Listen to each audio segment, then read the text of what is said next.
Qingming, also known as Tomb Sweeping Day, Chinese Memorial Day, Ancestors Day, the Clear Brightness Festival, or the Pure Brightness Festival, is a traditional Chinese festival where the Chinese people would go visit their ancestral tombs and sweep them and pray for their protections on us.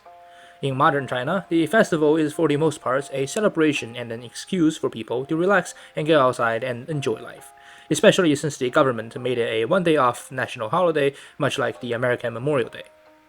In the past, the holiday was actually viewed to be even more significant compared to modern-day China, as people back then during the Tang dynasty, for example, held Qingming as a major festival where family members would gather up and have parties or gatherings or field trips and such. For some, however, who were unfortunate enough to be alone on such an occasion, especially if they were also far from home, must be in quite the gloomy or mayhaps even sorrowful mood. And today we'll look at one such poem on this matter, the very famous Tang dynasty poem named after the festival, Qingming. First, let us listen to the Chinese version. Qingming by 杜牧。清明时节雨纷纷，路上行人欲断魂。借问酒家何处有？牧童遥指杏花村。Here's my English version. Qingming by 杜牧。Fine rain scattered and restless on the Qingming day. Travelers and wanderers, hearts nearly broken. I asked where a tavern might be found. Then the shepherd boy pointed to the vale past the apricot blossoms. Qingming is a 七言绝句. 七言 means 7 characters or syllable lines, and 绝句 is a Chinese classical quatrain structure with some tonal and rhyming patterns, and is again a overall very simplistic poem. The first line, 清明时节雨纷纷, describes the rain in an almost impressionistic manner, as in the original Chinese, it did not actually mention the rain as either light or fine, and instead implied the qualities of fineness and lightness of the rain via the numerative adjective 纷纷. The concept of 纷纷 is actually quite difficult to explain in English, as it conveys both multiplicity, motion, and quality at the same time. A rain that could be described as 纷纷 is not a heavy downpour, nor does it evoke the damp, clinging quality we might associate with the word drizzle. It is rather a fine and delicate rain, one that seems to fall in straight, visible streaks from the sky, and is light, steady, and almost rhythmic, typical of the soft spring rains in China, while carrying a distinctly soft and light connotation in its applications. This is extremely interesting because it stands in opposition to the emotional state being conveyed in the next line. The term 行人 in line 2 refers to travelers who are away from home and are not local, who might be casually strolling and enjoying the spring outing, which immediately establishes the themes of homesickness and loneliness within the poem, similar to the last one we did on 静夜思. The term 断魂 literally means the breaking of soul, or the separating of soul, where 魂 meaning soul, carrying a distinctly spiritual and emotional connotation in Chinese, and it was almost used as a reference to one's emotional state.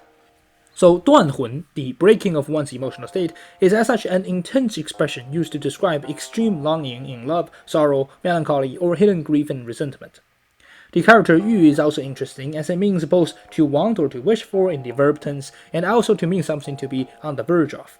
So 欲断魂 could both mean one's desire to break one's own emotions, or describe one's emotional state on the verge of breaking. Now, during the Tang dynasty, the second definition is much more commonly used, and I think it does make more sense this way. But it could still be interesting to read into the almost suicidal expression lying within the first definition. And it would make perfect sense that a lone traveler would be quite down the day of Qingming, as it is pretty much the same as if you were to be out alone during Thanksgiving or Christmas, while being away from family, away from home, and being rained down all the while. And we can go back to the word 纷纷 again, as the use of it to depict an atmospheric environment created both an emotional juxtaposition and symbolism. It describes physically a rain that's not so heavy that will shift one's attention from their internal thoughts into physically protecting themselves from the weather, while also being heavy enough to create the feelings of discomfort and coldness of being rained down, which is a reflection of the traveler's own melancholic and lonely emotional state. This is my favorite type of poetic language, one which through language and imageries evokes the internal states of the poet or the narrator or the protagonist or whatnot without directly stating them, what the Chinese calls 意境. Wiki says 意境 translates to literary topos, and really, that is incorrect, at least to the way that the term 意境 were usually used, which is an abstract concept of this fusion of mood, imagery, and thought that crystallizes in a given moment of the poem to cultivate a stillness or tension. It is a kind of emotional visual atmosphere in which the reader is meant to intuit what is felt rather than being told what is meant. It's the reason that a line like 细雨纷纷, the fine rain, scattered and restless, can convey grief, nostalgia, or longing without ever naming any of these emotions. The rain becomes the emotion, the scene becomes the self. As the first two lines set the scene and the emotional tension of the poem, the last two lines tries to create a resolution in response, and what the traveler, perhaps the poet himself, came up with is to go to a tavern. It is a good place to rest and take shelter from the rain and warm up rain-soaked outfits, while also a place to have a few small drinks to ease the chill of the early spring and practically drinking the sorrows away. So our poet decided to ask someone for directions. But whom did they ask? The poet doesn't tell us in the third line, and rather in the fourth, that the shepherd boy pointed to the village past the apricot blossoms. Grammatically speaking, the shepherd boy is both the subject of the final line and also the implied object of the preceding line, creating a dialogue in which the two figures, the traveler who asked and the boy who gestures, never appear together in the same line, as the third line represents a question from an unmarked speaker, and the fourth line offers a wordless reply from a boy who gestures without acknowledging the questioner. It is a social interaction without any sociality, that even though the poet is talking and interacting with people, he is not truly present in the same emotional or narrative space. He is still emotionally and mentally lonely. It is a gesture that mirrors the tone of the poem itself, detached, inward, and quietly melancholic. The poem ends abruptly and elegantly with 遥指杏花村, or pointing to the veil of the apricot blossoms. In the original Chinese, 杏花村 literally means the village of the apricot blossoms, as in that is what the village was called.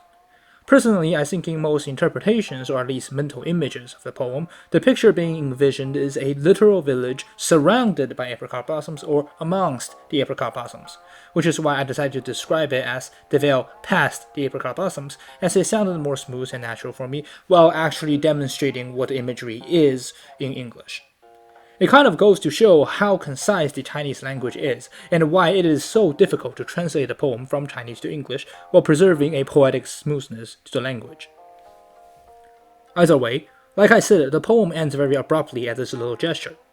We do not know how the traveler felt after, whether he drank with delight or sorrow, which is up to our own imaginations, and our own reflections based on the scene.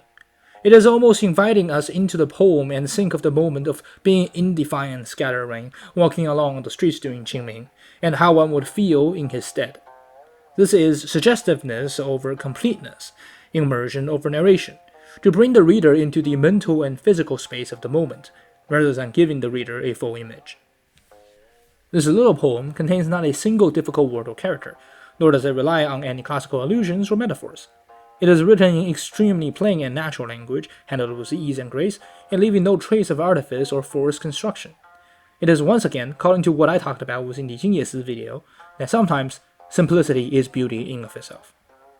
Thank you so much for watching. I have a literary Discord that I made for y'all, want to discuss literature with me, and also a classical music Discord server if you're interested. I am Z, and thank you for watching.